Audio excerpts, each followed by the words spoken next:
Wonder Woman box office totals are in. Oh, you're gonna love this.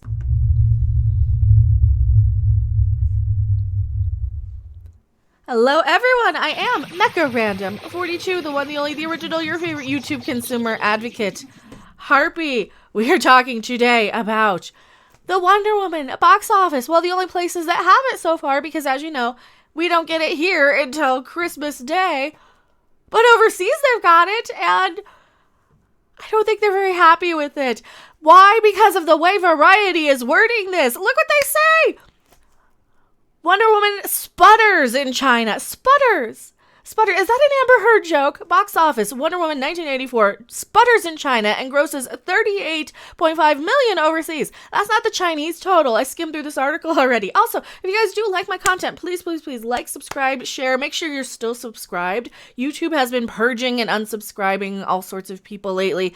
And I think they do that every time they update their software and their system and their back end and stuff. So you just have to rebel. I think even unsubbing and then resubbing sometimes helps with that too. But Wonder Woman box office totals. Oh, this is great.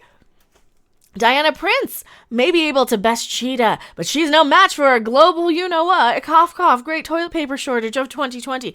Now that was my first thought, that people are not going to just be rushing out to see a superhero. But then again, they didn't like the last one very well either. I remember, and I did look a couple of these. They didn't like these last time overseas anyway, because your foreign markets don't care about American superheroes. They can't really follow it. They can't really follow it. A lot of the times these movies that are made for the foreign markets are a lot of more action-oriented, flashy lights, a lot of crap on, like Transformers, like a Transformers or a JJ Star Trek or something you don't really have to be able to like follow as far as the intricate plot details go and what's going on as far as dialogue. You can follow the action though, and that's not an attack on the movie industry. That's just kind of stating how it is. Because if you're watching something, let's say if you're watching something that you're watching the action sequence for,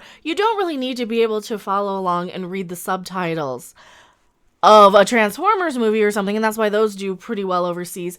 Except for, right now when nobody's really wanting or able to go out to a theater. Wonder Woman 1984 opened to a less than heroic 18 million in China. 18 million over the weekend. Well, China, where everything's all clear and everything's all wonderful and hunky-dory, right? Right? Is that what we're led to believe? And a disappointing 38.5 million overseas.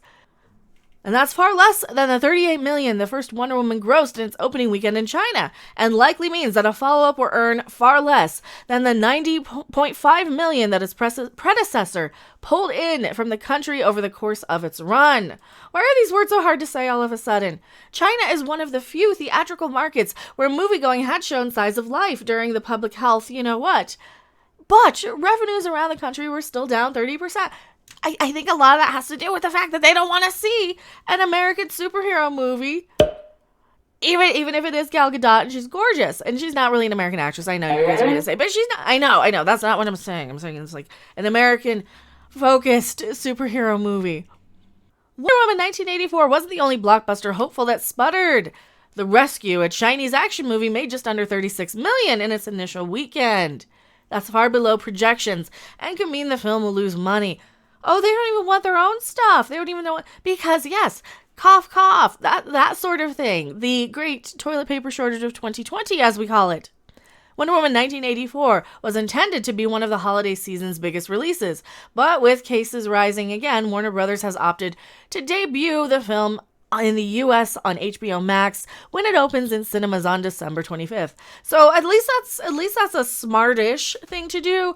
But if you guys have been following any of these direct to HBO Max films, a lot of the directors, like the director for Dune, for example, was not happy that his film was going to be shown on HBO Max at the same time as the theater. But what are you going to do? How many people are even going to go out of their house and see these things? And these studios are worried about their movies making money in the box office. That to me is really where I kind of have to come in and say, look, you guys are worried about your movies making money in a box office Who's open? Really, who's open? Because you can't go to dinner and a movie or anything, for crying out loud. And I'm not trying to make light of anything, and I'm not trying to minimalize it. But I think that's what really the Hollywood, like the studios and the corporations, need to really, really take into consideration here.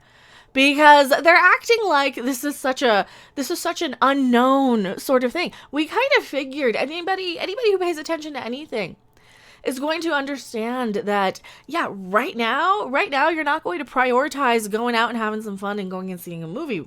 At least a lot of us aren't. A lot of us have a little bit other, more pressing things to worry about. But we're going to laugh at the movies losing money, especially after the self-important actors have been telling us what we should do, how we should think, how we should prioritize for these past, the past year.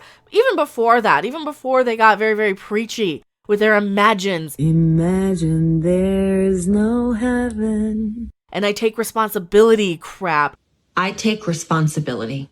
They were still pretty darn preachy, for the most part, from Hollywood.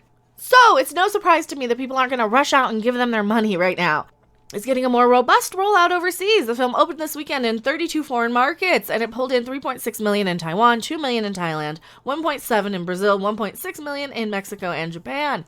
Wonder Woman 1984 brings back Gal Gadot as the Amazonian warrior princess, with Patty Jenkins returning as director. The film follows Wonder Woman in the Reagan era as she does battle with Cheetah.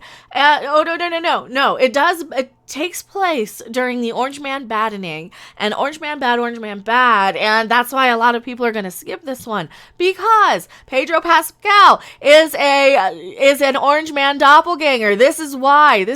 Do you really think, everything aside, do you really think that this film would be that big of a blockbuster right now? Anyway, all things aside, let's say everything were back to normal and we were just going through, the Orange Man stuff right now. If we were just focusing on what's going on in our current government stuff. And I'm not saying one way or another, so YouTube, get your little bots off of my butt. I'm just saying, how many people are you going to offend? Or how many people are just going to be tired of this? This is why the more that they push this movie back, I think the more people are going to say, we're tired of hearing this. We're tired of hearing Orange Man bad every 5 seconds. Especially in the 1980s. When he was just this fucking billionaire dude. He was just a hotel guy. That's all. So this Orange Man bad shit that they keep wanting to pull in these films.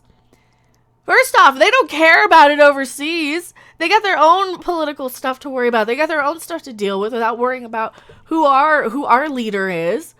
The hope is that Wonder Woman 1984 will create some buzz around HBO Max. It won't. When it debuts on the streaming service, both HBO Max and Warner Brothers are owned by AT&T, which is trying to break into the lucrative streaming market.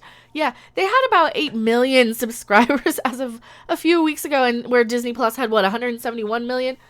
Yeah, Disney Plus is really, really dominating a lot of this. Between Disney Plus, Amazon Prime, and Netflix, those are your big main contenders. HBO Max just hopes and wishes that people are going to hang on to this and remember that they have the streaming service if they happen to sign up for their Wonder Woman film. And that's why they were so into this rush to release. They're going to have The Matrix on HBO Max same day in the theater as on HBO Max, right? So same thing with Dune, same thing with pretty much every single movie is going to directly to HBO Max. Warner Brothers recently announced that in the light of the, cough toilet paper shortage, it would release its entire 2021 film slate, which includes tentpole favorites like Dune and Matrix 4. That's what we just talked about, with 66% of movie theaters in the United States closed. New films are struggling to sell tickets. That too. If you can't go to a movie theater, you're not going to be very likely to go to a movie theater. In North America, Sony's Monster Hunter debuted in first place with $2.2 million. The video game adaptation starring Mila Jovovich and Ron Perlman cost $60 million to produce and looks to lose money in its theatrical run. It was also, now this is a side story, it's not really big enough for an entire video. Monster Hunter was censored in China and removed and pulled because they thought it might offend the Chinese. So they did tweak and fix a little bit of that, but there was some outrage over on that one too. Universal's animated adventure, The Croods New Age, followed closely behind with $2 million in ticket sales. I didn't know they had one. During its fourth weekend of release, the movie has made $27 million in the US and $85 million to date. In this marketplace, that practically makes it a blockbuster. I think they're going to have to start making cheaper films.